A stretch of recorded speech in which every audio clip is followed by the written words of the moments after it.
তাদের সাথে। দেখেন আবু সাইদ মুগ্ধ, শেষ হয়নি যুদ্ধ, এমনই প্ল্যাকার্ড নিয়ে তারা এই শাহবাগে হাজির।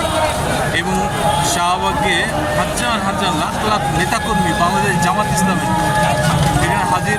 এখানে আসছে বাংলাদেশ লয়ার্স কাউন্সিল জজপুর, তারাও আসছে এবং বিভিন্ন ধরনের বাংলাদেশের বিভিন্ন জায়গা থেকে জামাত ইসলাম আসছে তাদের মিছিল নিয়ে।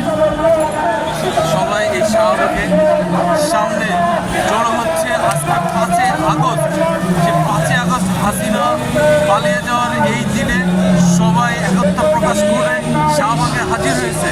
বাংলাদেশ জামাত ইসলামী এই মুহূর্তে শাহবাগে অবস্থান করতেছে এবং তাদের সবচেয়ে বড় মিছিল যাচ্ছে।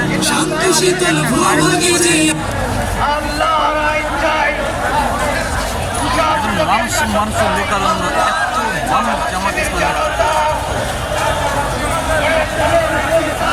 বোয়ারি থানা থেকে বিশাল এক মিছিল যাচ্ছে। বাংলাদেশ জামাত ইসলামের যে মার্কা প্রতীক দাঁড়িপাল্লা সেটাও তারা নিয়ে আসছে সাথে করে, এবং ব্যানার ফেস্টুন সব কিছুই তো আছে তাদের সাথে। এবং আওয়ামী সন্ত্রাস রুখে দাঁড়াও যুব সমাজ, লেভেল প্লেইং ফিল্ড নিশ্চিত করো, আবু সাইদ মুগ্ধ, শেষ হয়নি যুদ্ধ, এমনই সব প্লেকার্ড হাতে নিয়ে জামাত ইসলামের সবচেয়ে বড় মিছিল এই শাহবাগে। এবং তারা হচ্ছে বিশাল প্লেকার্ড নিয়ে মিছিল নিয়ে এখন আছে গেন্ডারিয়া থানা, বাংলাদেশ জামাত ইসলামী ঢাকা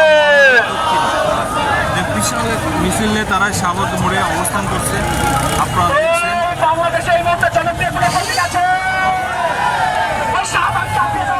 দেখতে থাকুন শাহবাগ মোড়ে জামাতের বিশাল মিছিল। এবং আপনারা দেখছেন যে আস্তে আস্তে শাহবাগে জামাত ইসলামের সবচেয়ে বড় মিছিল এখন শাহবাগে দেখতে পাচ্ছেন।